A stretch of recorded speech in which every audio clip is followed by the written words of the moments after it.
सांगली जिल्हा परिषदेच्या म्हैसाळ गटातून म्हैसाळ जिल्हा परिषद गटाच्या उमेदवार सौ वर्षा सचिन कांबळे राष्ट्रवादी शरद पवार पक्षाच्या वतीनं त्यांना उमेदवारी मिळालेली होती।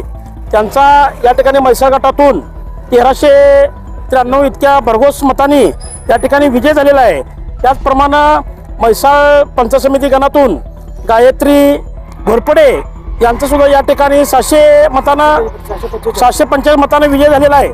त्याचप्रमाणे टाकळी पंचायत समिती गणातून रिदा सुलेमान मुजावर या सुद्धा शरद पवार पक्षाच्या उमेदवार होत्या, त्या सुद्धा या ठिकाणी भरघोस मतांनी विजय झालेले आहेत। म्हैसाळ गटातील सर्व मतदार आणि बंधू भगिनींचं या ठिकाणी मनापासून त्यांचं या ठिकाणी आभार, कारण ही लढाई विचाराची लढाई होती, ही लढाई धनशक्तीच्या विरोधातली लढाई होती आणि संघर्षाची लढाई होती।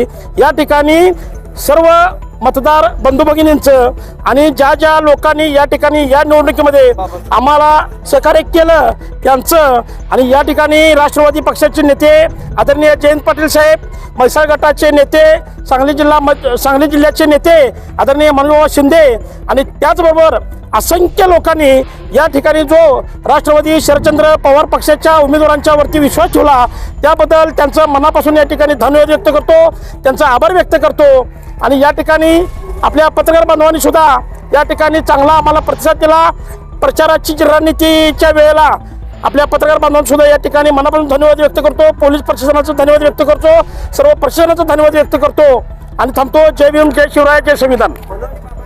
राष्ट्रवादी काँग्रेस शरद पवार पक्षामध्ये प्रवेश केला होता त्या दिवशी मी सगळे आमचे सुशांत दादा घोरपडे असतील, आमचे बोलवाडचे सर्व कार्यकर्ते असतील, आमचे मार्गदर्शक संगलके साहेब असतील, आणि जिथं ज्यावेळेला पक्षप्रवेश झाला त्यावेळेला सांगितलं होतं की बाबा म्हैसाळ गट गेल्या 2017ला आपल्या ताब्यातून गेलेला आहे आणि तो आणि दोन्ही पंचायत समिती या ठिकाणी म्हणजे बाबा तुमच्या ताब्यात आम्ही देणार सर्व कार्यकर्ते, आणि तो शब्द या ठिकाणी आम्ही सर्व कार्यकर्त्यांनी बाबांना या ठिकाणी म्हैसाळ जिल्हा परिषद गट आणि जयंत पाटील साहेबांना म्हैसाळ जिल्हा परिषद गट या ठिकाणी आपण दिलेला आहे।